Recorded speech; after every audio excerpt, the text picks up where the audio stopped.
देखो ऐसे जब चार्ज आपको दिया जाए ना, 2 पॉइंट पे चार्ज दिया जाएगा Q1 Q2, और इन बिंदुओं के अगर आपको निर्देशांक दिए गए हों तो बेसिकली आप बनाओगे ऐसे ही। आपको कूलम फोर्स लगाना होता है K Q1 Q2 बटा आर स्क्वायर। तो मैग्नीट्यूड फाइंड आउट करने के लिए तो ये वाला आपको डिस्टेंस चाहिए होता है, ये वाला डिस्टेंस। तो ये मैंने आपको एक तरीका बताया था, याद करो, थ्योरी क्लास में ऐसा कुछ मैंने पढ़ाया था, याद करो। जैसे ये एक्स एक्सिस है, याद है आप लोगों को, कि आप लोग भूल गए? हाँ, याद है? वही वाला काम आपको यहाँ पे करना है। ये रहा हम लोगों का वाई एक्सिस।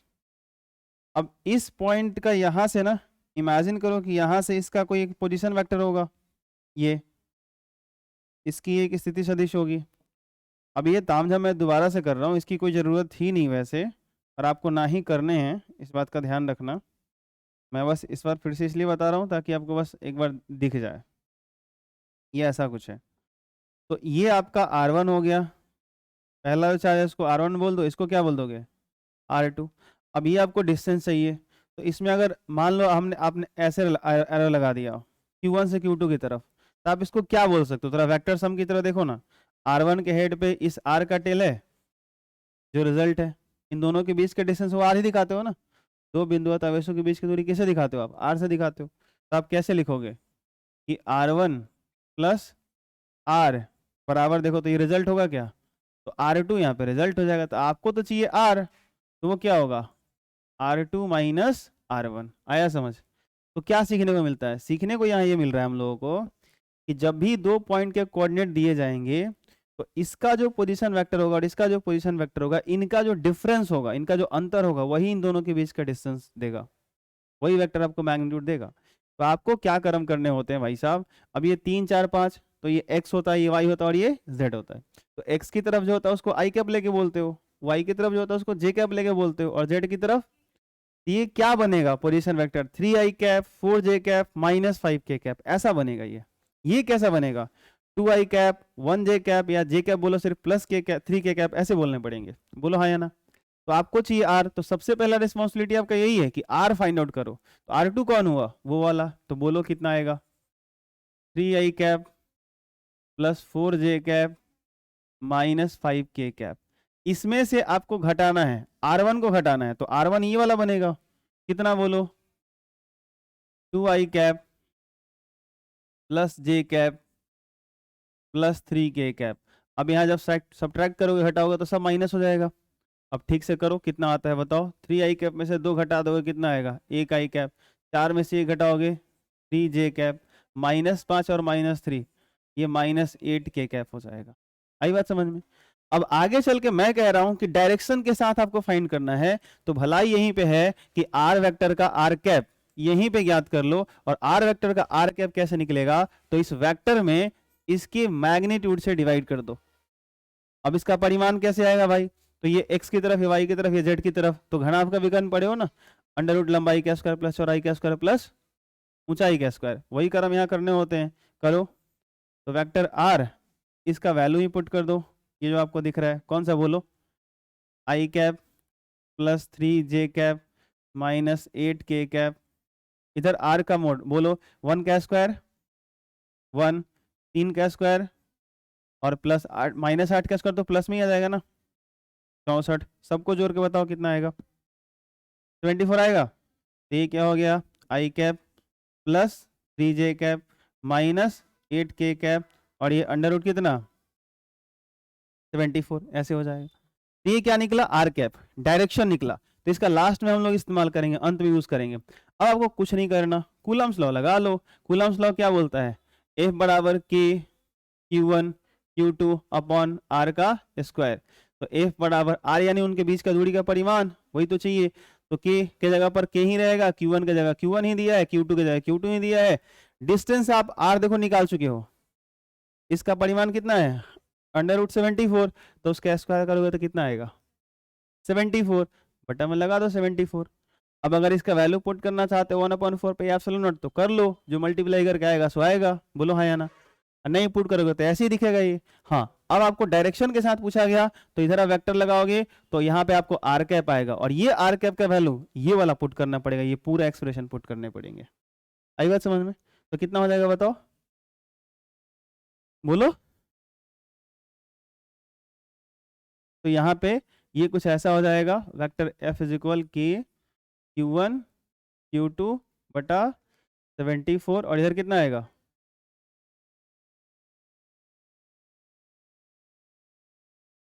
और बटा,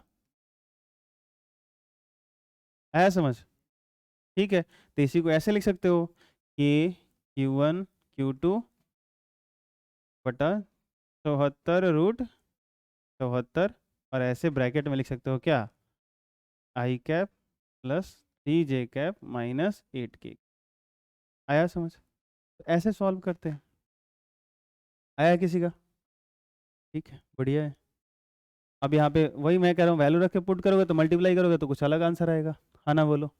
ठीक है, तो कर लो आप, इसको नोट कर लो। हाँ देखना, सम विभव सतह इक्वी पोटेंशियल सरफेस क्या होता है? सम विभव सतह एक सरफेस होता है, एक सतह होता है जिसके हर पॉइंट का जो पोटेंशियल होता है वो सेम होता है। पोटेंशियल सेम होने का मतलब कि अगर इन्फिनिटी से एक कूलम चार्ज पकड़ के उस सरफेस के किसी भी पॉइंट तक अगर लेकर के आओगे तो वर्क डन आपको सेम करने पड़ेंगे, क्योंकि पोटेंशियल को हमने डिफाइन कैसे किया है, V बराबर W बटा Q। बेसिक फॉर्मूला तो यही है ना, अरे बोलो हाँ या ना? तो जैसे कि अगर इन्फिनिटी से एक कूलम आए उसको कितना को, यूनिट चार्ज को, ध्यान से देखो, अगर नीचे अगर ये 1 कूलम हो जाए तो V बराबर W नहीं हो जाएगा? बोलो हाँ या ना? तो पोटेंशियल बेसिकली क्या है, एक तरह का वर्क डन ही तो है। अगर इन्फिनिटी से यूनिट पॉजिटिव चार्ज को एक कूलम चार्ज को पकड़ के लेकर के आओ किसी पॉइंट तक, तो वहां तक लाने में जो वर्क डन करना पड़ता है, जो कार्य करना पड़ता है, वही उस पॉइंट का क्या होता है, पोटेंशियल होता है, विभव होता है।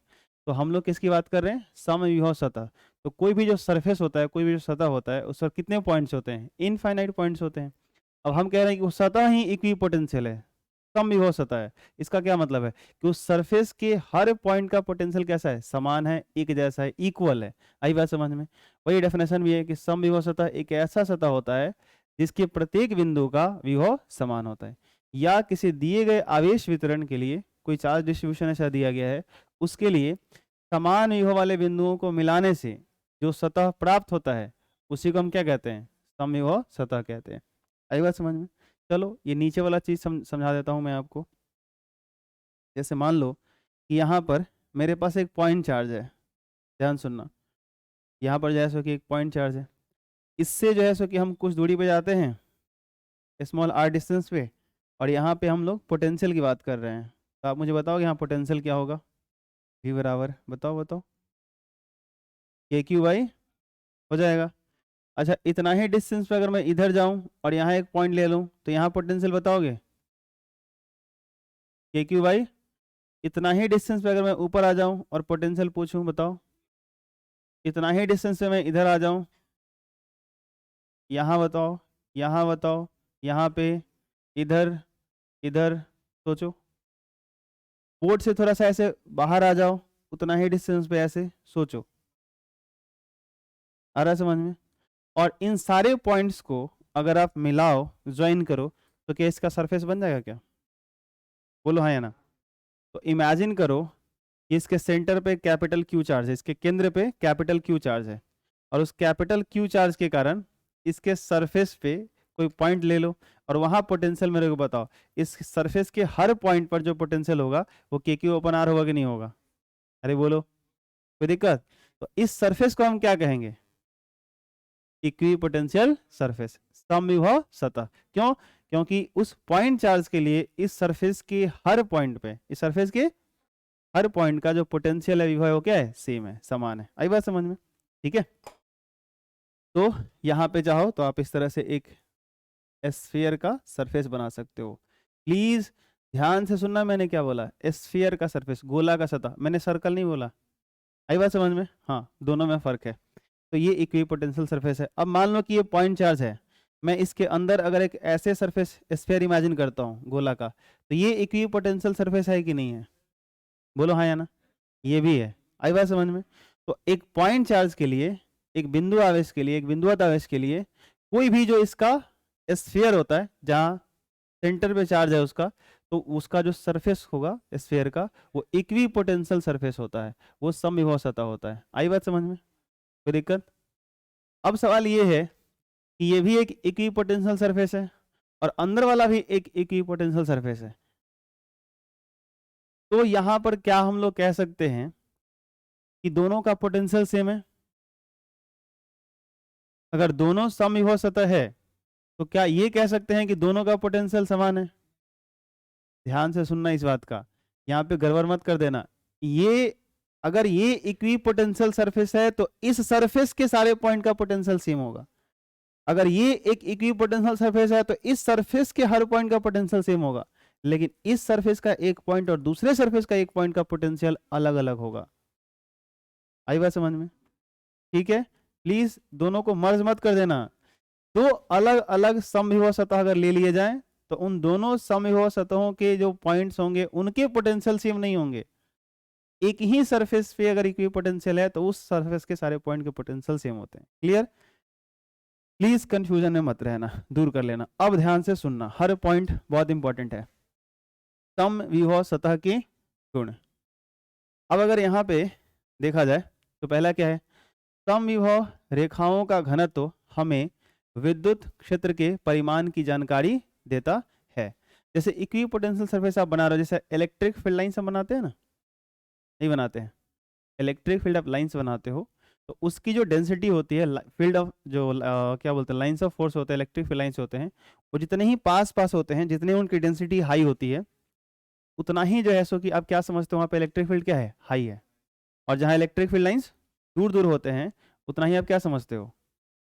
हाँ, तो यहाँ पे जो है सो कि समविभव रेखाओं का जो घनत्व होता है वो हमें विद्युत क्षेत्र के परिमाण को बताता है। अब यहाँ पे क्या थोड़ा सा ये कहानी है, थोड़ा समझना है हम लोगों को, यही ले लेते हैं हम लोग। यहाँ पर ये जो हमारा इक्विपोटेंशियल सरफेस है और ये जो इक्विपोटेंशियल सरफेस है, मैंने बोला कि भाई इन दोनों का जो पोटेंशियल होगा, इन दोनों का बात कर रहा हूँ, क्या इन दोनों का पोटेंशियल सेम होगा? तो अगर इन दोनों का पोटेंशियल सेम नहीं है तो मैं बोलता हूँ ये V1 है और ये कौन सा है? तो इसमें कौन ज्यादा है और कौन कम है, इससे आपका डिसाइड हो जाएगा कि इलेक्ट्रिक फील्ड कहाँ हाई है और कहाँ लो है। अगर V1 ज्यादा है V2 से तो आपका इलेक्ट्रिक फील्ड यहाँ पे जो होगा, यहाँ इस पॉइंट पे जो इलेक्ट्रिक फील्ड होगा E1, यहाँ पे जो इलेक्ट्रिक फील्ड होगा E2, E1 ज्यादा होगा E2 से। जिस पॉइंट पर पोटेंशियल हाई होगा उस पॉइंट पर इलेक्ट्रिक फील्ड भी क्या होगा? हाई होगा। आई बात समझ में? ठीक है, अभी हम लोग यहाँ पे एक रिलेशन पढ़ेंगे आगे चल के, ऐसा कुछ पढ़ेंगे, E बराबर माइनस dV बटा dr, ऐसा कुछ पढ़ेंगे हम लोग। ठीक है, इस बात का ध्यान रखना। तो बस मैंने जानकारी थोड़ा सा दिखा दिया, इसलिए दिखा दिया क्योंकि जिनको ये दिमाग में रहेगा ना E is equal minus dV by dr, तो उनको दिखेगा कि जो ये पोटेंशियल डिफरेंस होता है ना उसके साथ इलेक्ट्रिक फील्ड का सीधा रिलेशन होता है। आई बात समझ में? तो थोड़ा उसको गणित से अच्छा लग जाता है कि हाँ ठीक है सर, चलो ये बर्दाश्त के काबिल है। फिलहाल ऐसे भी आप सोच सकते हो, क्या सोचोगे बताओ? कि आप एक बात बताओ, अगर यहाँ पोटेंशियल हाई है, ठीक है, तो पोटेंशियल हाई होने का मतलब कि हमेशा मैं डेफिनेशन पे चला जाता हूँ और मैं चाहता हूँ कि आप परिभाषा से ही हर चीज़ को क्लियर करो, ज़्यादा समझ में आता है। मैं तो वैसे ही सोचता हूँ, एकांक आवेश को आप इन्फिनिटी से यहाँ तक लाए होंगे तो ज़्यादा काम किए होंगे इसके कंपेयर में, तभी तो इसका पोटेंशियल हाई है। और ज़्यादा आप काम क्यों किए होंगे बताइए मेरे को? अगर सामने से आपका अपोजिशन ज़्यादा है, सामने से आपका अगर विरोध ज़्यादा है तो जाहिर सी बात है आपको फोर्स ज़्यादा लगाना पड़ा होगा। ये बात आपको समझ में आ रही है? अरे बोलो हाँ या ना। ठीक है, तो यहाँ पे इस बात का ध्यान रखना कि जहाँ पे पोटेंशियल हाई होगा वहाँ पे इलेक्ट्रिक फील्ड क्या होगा? हाई होगा। तो यहाँ पे जो इक्वी पोटेंशियल जो सरफेस के जो लाइंस होते हैं, जो सरफेस होता है बेसिकली यहाँ पे, उसकी जो डेंसिटी होती है वो हम लोगों का क्या होगा, या ऐसे कह लो वो विद्युत क्षेत्र के परिमाण की जानकारी देता है। ठीक है, अगला है विद्युत क्षेत्र की दिशा समविभव सतह से सदैव लंबवत होता है। जो इक्वी पोटेंशियल सरफेस होता है उससे परपेंडिकुलर जाओगे, 90 डिग्री पे जाओगे तो आपको एग्जैक्टली मिलेगा इलेक्ट्रिक फील्ड का डायरेक्शन। यहीं पे आ जाओ, जैसे यहाँ पे ये सरफेस है तो इस सरफेस के इस पॉइंट पे अगर आप चाहते हो एक लाइन खींचो ऐसा जो परपेंडिकुलर हो, तो आप ऐसे ही खींचोगे ना, सोचो हाँ या ना। तो इस पॉइंट पे जो इलेक्ट्रिक फील्ड का डायरेक्शन होगा वो यही वाला होगा, ऐसे इक्वी पोटेंशियल सरफेस से 90 डिग्री पर। अगर किसी ने पूछा यहाँ बताओ इलेक्ट्रिक फील्ड का डायरेक्शन, अगर ये समविभव सतह इक्वी पोटेंशियल सरफेस है तो यहाँ से परपेंडिकुलर खींचो, ये बात समझ में आई आपको? और सोचो कि पॉइंट चार्ज के केस में इलेक्ट्रिक फील्ड का डायरेक्शन रेडियली आउटवर्ड होता है। अरे बोलो हाँ या ना, होता है कि नहीं होता है? तो ये जो इलेक्ट्रिक फील्ड का डायरेक्शन है, ध्यान से देखो, सरफेस जहां जहां ये बाहर निकल रहा है उस सरफेस से 90 डिग्री पे है कि नहीं है? आप 10th क्लास में टेंजेंट वाला पढ़े हो? हाँ, स्पर्श रेखा वाला। हाँ, तो ये जो त्रिज्या निकल रही होती है वो स्पर्श रेखा से कितना बनाता है? 90 बनाता है। पढ़े हो ना ये सब? ठीक है फिर। तो यहाँ पे देख लो, तो यहाँ कहानी क्या बना, आप इसका रिवर्स भी कह सकते हो कि अगर मैं आपसे पूछूं कि इलेक्ट्रिक फील्ड का डायरेक्शन ही पहले मैंने दे दिया ऐसे, तो बताओ इक्विपोटेंशियल सरफेस कैसा होगा? डेफिनेटली इससे परपेंडिकुलर होगा। ये बात हमेशा ध्यान रखना। आप जब कहते हो ना कि ए पर, जैसे मान लो मैंने एक लाइन खींचा ए बी, और मैं बोल रहा हूँ ए बी पर ये सी डी परपेंडिकुलर है, लंब है, तो भाई इस पर ये भी परपेंडिकुलर है, बस आप देख नहीं रहे हो सही से। आ रहा है समझ में? आप सोच के देखो, आपको बस ऐसा दिख रहा है तो लग रहा है इस पर ये परपेंडिकुलर है, इसी को पकड़ के ऐसे करके देखोगे तो क्या दिखेगा? इस पर ये परपेंडिकुलर है। नहीं आ रहा समझ में? तो जब भी दो चीजों के बीच का, दो लेंथ के बीच का एंगल 90 होता है, दो भुजाओं के बीच का कोण 90 डिग्री होता है, तो दोनों एक दूसरे पर लंब होते हैं। हमारा कहना आसान होता है कि ए बी पर सी डी लंब है, चाहे इस पे ये परपेंडिकुलर है, हम लोग कह देते हैं वो सिंपल, लेकिन इस पर ये परपेंडिकुलर है, इस पर ये परपेंडिकुलर है, दोनों एक दूसरे पे लंब होते हैं। आई बात समझ में?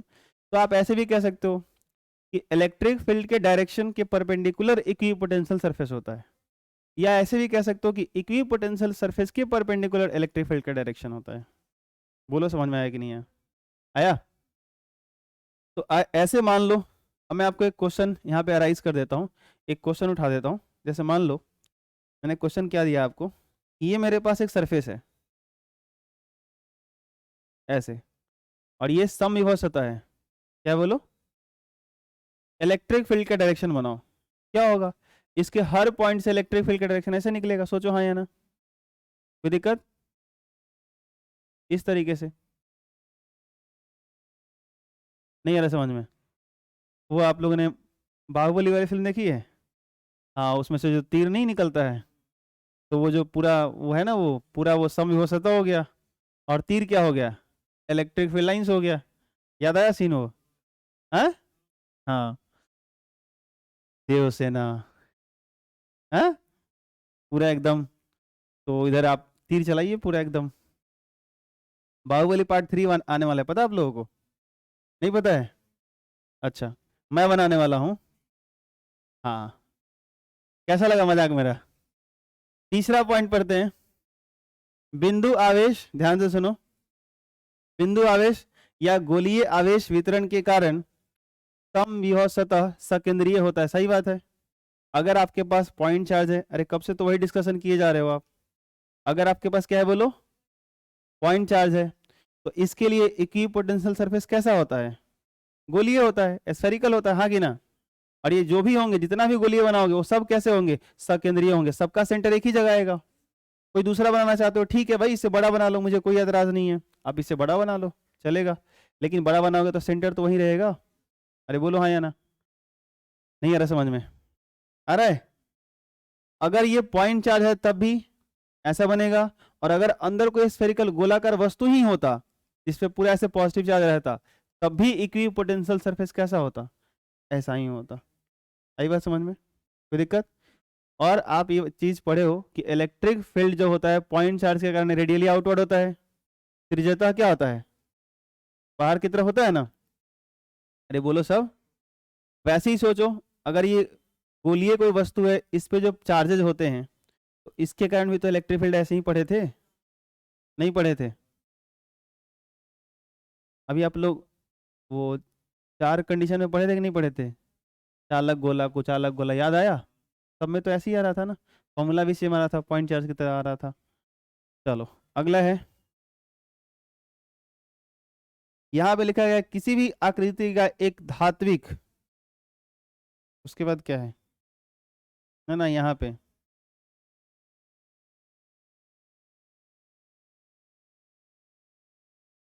क्या?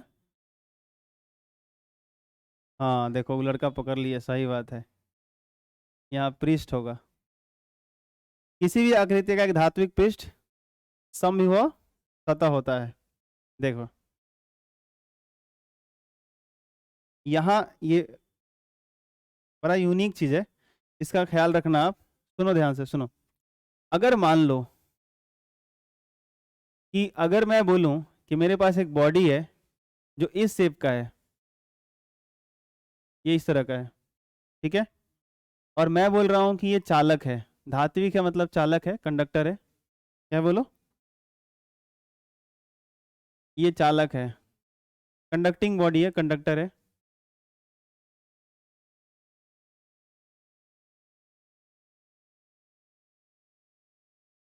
पता नहीं क्या हुआ है मुझे आज, क्या है बोलो, चालक है।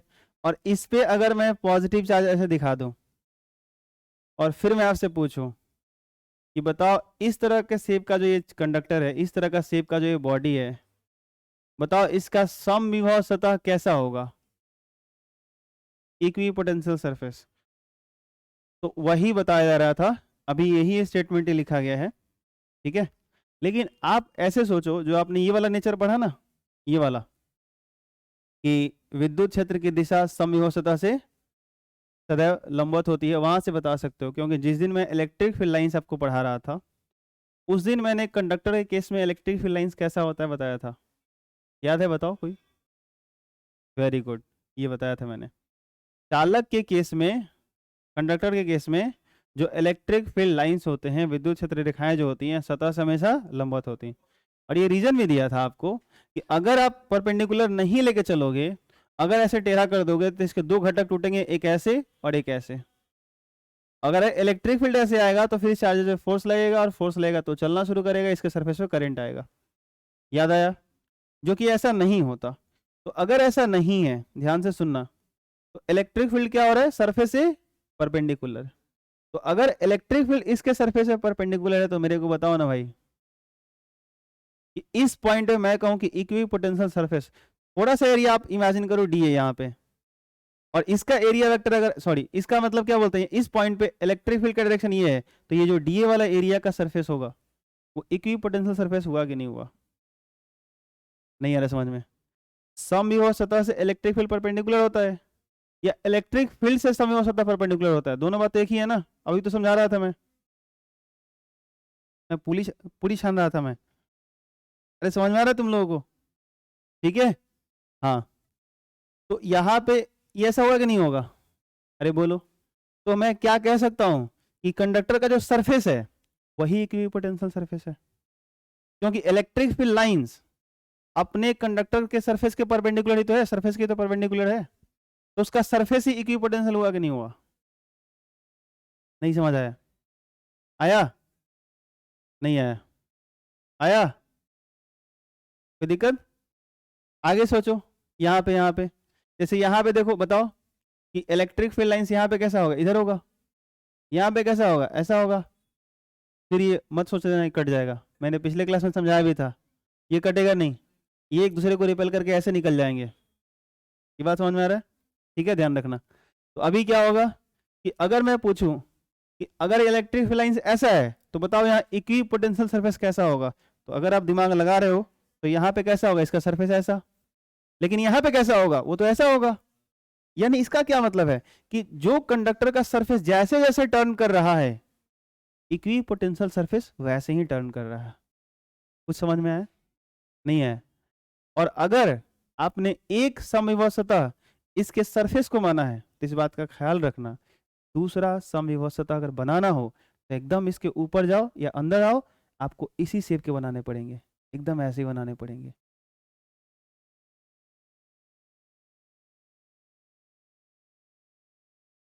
आई बात समझ में। ये भी एक इक्वी पोटेंशियल सरफेस है, क्योंकि ये जो, नहीं समझ में आ रहा है, आ रहा है, बोलो साहब, कोई दिक्कत। तो जो बेसिकली कंडक्टर का जो सरफेस होता है, सरफेस की बात यहाँ पे चल रही है, जो चालक का जो सतह होता है, क्या होता है बोलो, चालक का जो सतह होता है वो अपने आप में एक समविभव सतह होता है। अब देखो, इसको ऐसे भी डिफाइन कर सकते हो, कैसे, अगर ये समविभव सतह नहीं है, मान लो थोड़ी देर के लिए कि कंडक्टर है, चालक है, और उसके ऊपर चार्ज है, तो भाई अगर चालक के ऊपर चार्ज है, कोई कंडक्टिंग मटेरियल है, कोई चालक पदार्थ है, उसके सरफेस पे चार्ज है, और अगर 2 पॉइंट का पोटेंशियल अगर अलग अलग है तो कंडक्टर में तो चार्ज इजिली फ्लो करते हैं। और भैया आप चार्ज डाल रखे हो तो क्या होगा, एक का पोटेंशियल अगर हायर है दूसरे का लोअर है तभी तो अलग बोलेंगे ना। तो अगर हायर है लोअर है तो हायर पोटेंशियल और लोअर पोटेंशियल के बीच में चार्ज फ्लो नहीं करना शुरू कर देगा, तो फिर सरफेस पे करंट आएगा नहीं आएगा। तो ऐसे भी आप सोच सकते हो कि एक कंडक्टर का जो सरफेस होता है वो कैसा होता है, इक्वी पोटेंशियल होता है, समविभव सतह होता है। आया समझ में? ठीक है। देखो वो हर तरीका मैं बताता हूँ, वो हर चीज मैं सोचने के लिए कहता हूँ जिस तरीके से आप सोच के आंसर कर सकते हो, बशर्ते आप अपना दिमाग लगाओ थोड़ा सा। एक क्वेश्चन मैं देने वाला हूँ अभी आपको, कल मैंने पढ़ाया था, हर केस आपको पढ़ा दिया था उसका, वो जो प्लेट वाला चार्ज लिया था, इनफाइनाइट चार्ज शीट का इलेक्ट्रिक फील्ड पढ़ाया था ना, ठीक है। उसमें मैं क्वेश्चन दूंगा और थोड़ा सा हटके दूंगा, लेकिन आपसे बन जाना चाहिए। देखता हूँ आपसे बनता है कि नहीं। पहले ये देखो, समविभव सतह एक दूसरे को कभी भी नहीं काटते। क्यों काटेंगे भाई? जैसे दो इलेक्ट्रिक फील्ड लाइंस एक दूसरे को नहीं काटते, वैसे ही दो इक्वी पोटेंशियल सरफेस एक दूसरे को नहीं काटेंगे। अगर काटेंगे तो क्या होगा, सोच के देखो, एक सरफेस ऐसा है, दूसरा सरफेस ऐसा है, एक सरफेस ऐसा, हाथ वाला सरफेस इमेजिन करना, सतह, लाइन की बात नहीं हो रही है। एक सरफेस ऐसे जा रहा है, दूसरा सरफेस ऐसे आ रहा है, तो भैया अगर ये इक्वी पोटेंशियल सरफेस है तो इस सरफेस का जो हर पॉइंट होगा उसका पोटेंशियल सेम होगा। तो अगर दो है तो ये दो दो दो दो दो, लेकिन ये सरफेस कुछ अलग है तो इसका सब सेम होगा, तो इसका तीन तीन तीन तीन मान लो। लेकिन जहाँ ये कटा, अभी तो कंफ्यूज है, हम दो की तीन, हाँ या ना? तो वो वाला फिल्म देखो सुनील शेट्टी वाला, मेरे दो दो बाप, तो वो वाला हाल है इसका। अभी बेचारा कंफ्यूज है कि मेरा पोटेंशियल दो है कि तीन है, तो ये गड़बड़ हो जाएगा। तो जैसे दो इलेक्ट्रिक फील्ड लाइंस अगर एक दूसरे को काट लेंगे ना, आई बात समझ में, तो वहां पे एक ही पॉइंट का दो डायरेक्शन आएगा। वैसे ही जो है सो कि वो पॉसिबल नहीं है कभी, वैसे ही दो इक्वी पोटेंशियल सरफेस, दो समविभव सतह कभी भी नहीं काटते हैं, उसको हम काटता हुआ नहीं दिखाएंगे, क्योंकि अगर दिखाया हमने तो एक पॉइंट का दो पोटेंशियल आएगा और ये कभी पॉसिबल, एक सिंगल पॉइंट का एक ही पोटेंशियल होता है। आई बात समझ में? ठीक है। अगला क्या है, किसी समविभव सतह पर आवेश को एक बिंदु से दूसरे बिंदु तक ले जाने में किया गया कार्य शून्य होता है। आप खुद ही सोचो कि दोनों का पोटेंशियल सेम है। अब पोटेंशियल सेम है इट मीन्स ये कि भैया इलेक्ट्रिक फील्ड की इंटेंसिटी सेम है। सोचो, इधर देखो मैंने अभी लिखा भी था, इस गणित से समझना चाहते हो तो ऐसे भी समझ में आएगा। ये अगर ये आपका कांस्टेंट होता है, अगर ये सेम हो गया दो पॉइंट के लिए तो ये भी क्या हो जाएगा, सेम हो जाएगा। और अगर सेम हो जाएगा ना तो आप जो है सो कि क्या करोगे, उन दोनों पॉइंट के बीच अगर चार्जेस को मूव करना चाहते हो तो आपको वर्क डन नहीं करने पड़ेंगे। वापस आते हैं, वापस आते हैं, आप सोच के देखो, इधर आ जाओ। हम लोगों ने स्फीयर लिया था ना कहीं, ये देखो, ये पॉइंट चार्ज है, ये गोलीय सतह है, इस पॉइंट का पोटेंशियल और इस पॉइंट का पोटेंशियल सेम है। अब अगर आप चार्जेस को यहां से यहां मूव कराना चाहते हो, यहां से यहां लेके जाना चाहते हो, तो इसके लिए आपको कोई वर्क डन नहीं करना पड़ेगा। ये कुछ समझ आया? और अगर आप कैलकुलेट भी करोगे तो मैं बताता हूँ कैसे गलत हो जाएगा, कैसे जीरो आ जाएगा। देखो ध्यान से, इस पॉइंट पे सोचना जरा ध्यान से, दिमाग पे जोर डालना। आप जब फोर्स करोगे, अगर सरफेस पे ही इक्वी पोटेंशियल सरफेस पे ही मूव करना है, तो आपका जो डिस्प्लेसमेंट का डायरेक्शन होगा वो कौन सा होगा, समविभव सतह वाला डायरेक्शन हो जाएगा। अरे बोलो हाँ या ना? यार मैं कह रहा हूँ कि मेरे पास ये वाला जो सरफेस है, ये वाला जो सतह है, ये समविभव सतह है, और मैं कह रहा हूँ इसी सतह पे यहाँ से चार्ज को यहाँ लेके जाना है, इसी पर यहाँ से चार्ज को यहाँ लेके जाना है, यहाँ से यहाँ इस कोने पे लेके जाना है। तो अगर ये समविभव सतह है तो मुझे ये बताओ कि इलेक्ट्रिक फील्ड का डायरेक्शन कैसा होगा, ऐसा, इसके परपेंडिकुलर। तो आपको फोर्स कैसे लगाने पड़ते हैं, अगर इलेक्ट्रिक फील्ड के ऑपोजिट लेके आना होता पॉजिटिव चार्ज को तो फोर्स लगाने पड़ते हैं। अब आप ध्यान से देखो, फोर्स कैसे लगा रहे हो, मान लो फोर्स ऐसे लगा रहे हो, तो फोर्स ऐसे लगा रहे हो तो आप किसके अगेंस्ट फोर्स लगा रहे हो, कौन आपको अपोज कर रहा है? कुछ समझ में आ रही बात? अरे बोलो हाँ या ना? नहीं आ रहा समझ में? आ रहा है? तो बेसिकली यहाँ पे आप इलेक्ट्रिक फील्ड से जैसे ही क्योंकि इक्वी पोटेंशियल जो सरफेस होता है, समविभव जो सतह होता है, वो इलेक्ट्रिक फील्ड से 90 डिग्री पे होता है, परपेंडिकुलर होता है। तो आप जब वहां वर्क डन फाइंड आउट करोगे तो आपको क्या मिलेगा, जीरो। और वैसे भी वर्क डन यहाँ से भी निकालोगे ना, ई डॉट डी एस करके जो आप निकाला करते थे, याद आया? तो इलेक्ट्रिक फील्ड और डी एस डिस्प्लेसमेंट, इन दोनों के बीच का एंगल इधर आएगा 90, कितना आएगा, और इधर डॉट में क्या आता है, कॉस आता है, कॉस 90 हो जाएगा जीरो, फाइनल वर्क डन आ जाएगा जीरो, पोटेंशियल हो जाएगा जीरो, कहानी खत्म। आई बात समझ में? ये रही गणित, ठीक है। लेकिन फिजिक्स क्या रहा? फिजिक्स ये रहा भाई साहब कि आप ये सोच लो सिंपल सा कि अगर 2 पॉइंट का पोटेंशियल सेम है, ये सवाल मैं तब भी आपको किया करता था कि मैं ये कहूँ कि अगर इसे स्पेस की बात करो कि इस पॉइंट का पोटेंशियल ग्रेविटी पृथ्वी की नीचे किसी वस्तु को खींचती है, तो किसी वस्तु को ऐसे उठाना ना ऊपर भाई, तो आपको एनर्जी खर्च करनी पड़ेगी।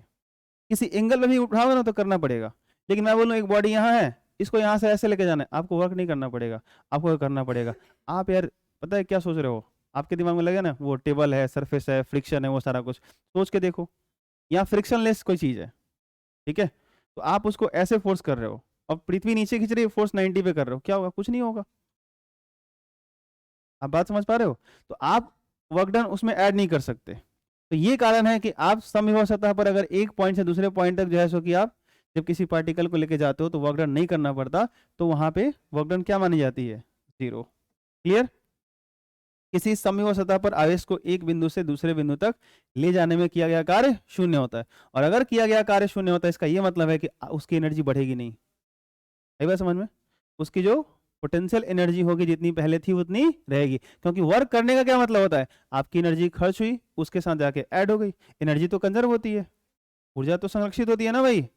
आपके पास जितना घटेगा सामने वाला के पास बढ़ जाएगा, तो कहा जा रहा है कि वर्क ही शून्य है, कार्य ही 0 है। तो अगर वर्क डन ही 0 है, इसका मतलब आपका एनर्जी खर्च नहीं हो रहा है, सामने वाले को ऐड नहीं हो रहा है। या अगर आप कर रहे हो कहीं पसीना बहा रहे हो फालतू का, आप किसी वस्तु को पकड़ के टेबल पर रख के ऐसे ऐसे कर रहे हो, आप पसीना पसीना हो गए, सर हमारी एनर्जी तो खत्म हो गया, भूख लग गया, तो आप फ्रिक्शन के अगेंस्ट वर्क कर रहे हैं। आई बात समझ में? और ध्यान रखना फ्रिक्शनल फोर्स नॉन कंजर्वेटिंग फोर्स होता है। आई बात समझ में? उसमें क्या चीज होता है कि आप अगर ऐसे ले जाओगे तो वर्क डन तभी मेंशन होगा, ऐसे लेके आओगे तब भी वर्क डन मेंशन होगा। रीजन क्या होता है कि आप जब ऐसे ले जाओगे तो फ्रिक्शन इधर लगता है, और ऐसे लेके आओगे तो फ्रिक्शन इधर लगता है। आई बात समझ में? अरे बोलो हाँ या ना? ठीक है। लेकिन ये जो इलेक्ट्रिक फील्ड होते हैं, ग्रेविटेशनल फील्ड होते हैं, ये सब कंजर्वेटिव फील्ड होते हैं। इसमें क्या होता है, अब वस्तु को ऊपर लेके जाओ, पृथ्वी नीचे खींच रही है सेंटर की तरफ, वस्तु को नीचे लेके आओ, पृथ्वी तब भी नीचे खींच रही है सेंटर की तरफ। कुछ समझ में आ रहा है बात? ठीक है। तो ये कहानी होती है थोड़ी इनकी। वापस आ जाओ, आ गया वही बात, देख लो। विद्युत क्षेत्र संरक्षी क्षेत्र होता है, कंजर्वेटिव फील्ड होता है। इसका क्या मतलब है? अर्थात किसी आवेश को विद्युत क्षेत्र में एक बिंदु से दूसरे बिंदु तक ले जाने में किया गया कार्य रास्ते पर निर्भर नहीं करता, पथ से स्वतंत्र होता है, रास्ते से इंडिपेंडेंट होता है, अर्थात रास्ते पर निर्भर नहीं करता। आप कैसे भी लेके जाओ, कैसे भी लेके जाओ, ये पाथ वाथ पर डिपेंड नहीं करते, ठीक है। इसलिए इनको कंजर्वेटिव फील्ड कहा जाता है। अब यहाँ पे एक पॉइंट चार्ज है, यहाँ पे एक पॉइंट चार्ज है क्यों, इसको आप पकड़ के और मान लो जो है सो कि अब लेके जाना चाहते हो इस पॉइंट पे, यहाँ मान लो पॉइंट पी है, ये क्यू है। अब ये क्यू तो चार्ज दिखा रहे हैं ना हम लोग, चलो ये आर कर देता हूँ। अब यहाँ से इस चार्ज क्यू को आपने पकड़ा मान लो, और इसको आप ले जाना चाहते हो यहाँ पे, तो आप ऐसे पकड़ के सीधे लेके जाओ, इसको यहाँ से ऐसे लेकर के जाओ। अब जो है सो कि इसको इधर से घुमाते हुए ऐसे करते हुए यहाँ लेके आओ, हर बार क्या होगा, क्या होगा बोलो? इसको जो एनर्जी मिलेगा वो सेम मिलेगा। कहानी ऐसी कुछ है, आप एक सड़क से पत्थर उठाए 20 kg का, अपने माथे पे रखे, और आप 3 माले की बिल्डिंग पे छत पे गए, और ऊपर जाके आपने उसको प्रतिस्थापित कर दिया देवता के रूप में। ये बात समझ में? शंकर जी बना दिया उस पत्थर को, ठीक है। और कल से आपको जल ढारना है, समझिए बात। तो आप मेरे को बताओ उस पत्थर को आप कैसे लेके गए हो? आप थोड़ा सा दिमाग लगाना। उस पत्थर को अगर 3 माले की बिल्डिंग पे छत पे ले जाके जहाँ रखे हो, उसकी जो पोटेंशियल एनर्जी होगी mgh, क्या इस बात पे फर्क पड़ेगा कि आप सीढ़ी से ले गए हो कि लिफ्ट से ले गए हो?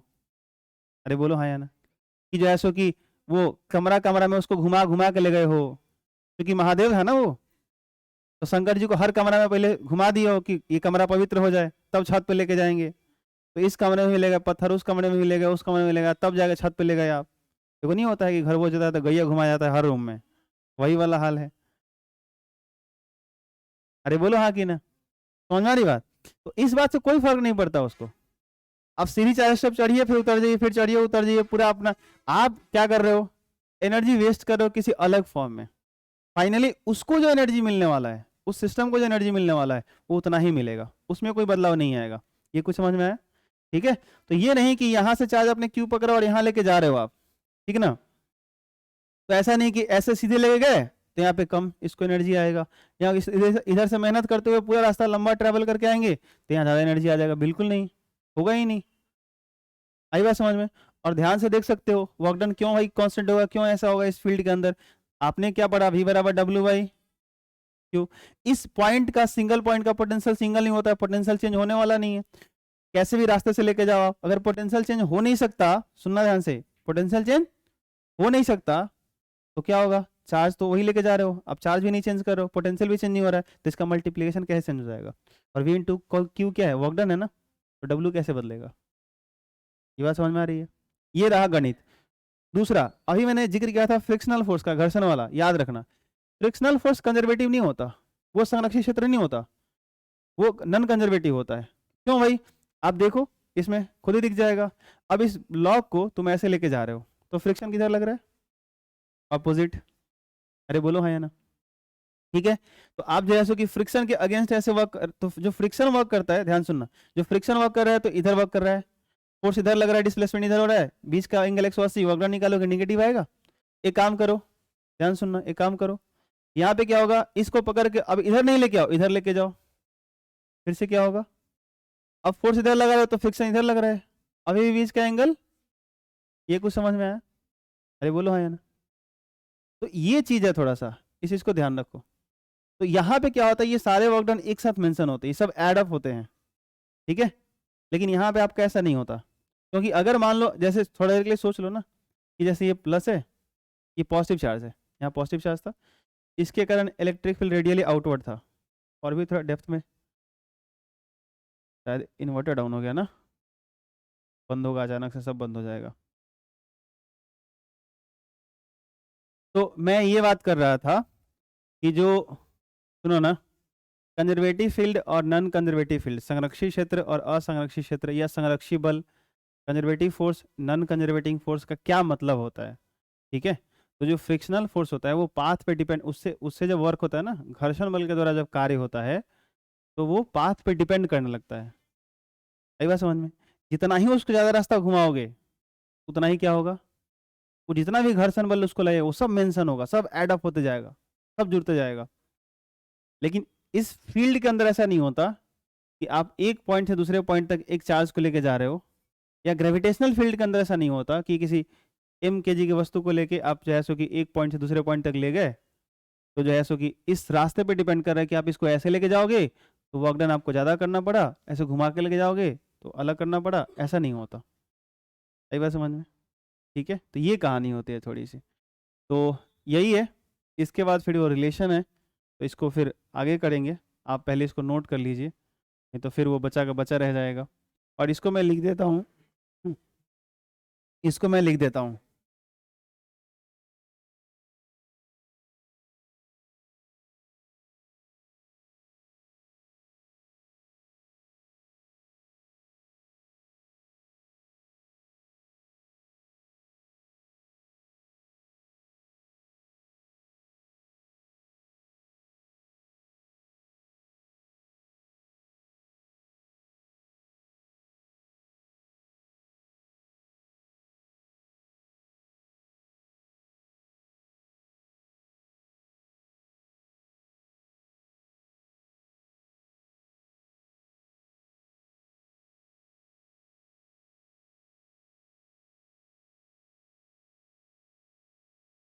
कि पहले भी था, यहाँ से करिए फिर।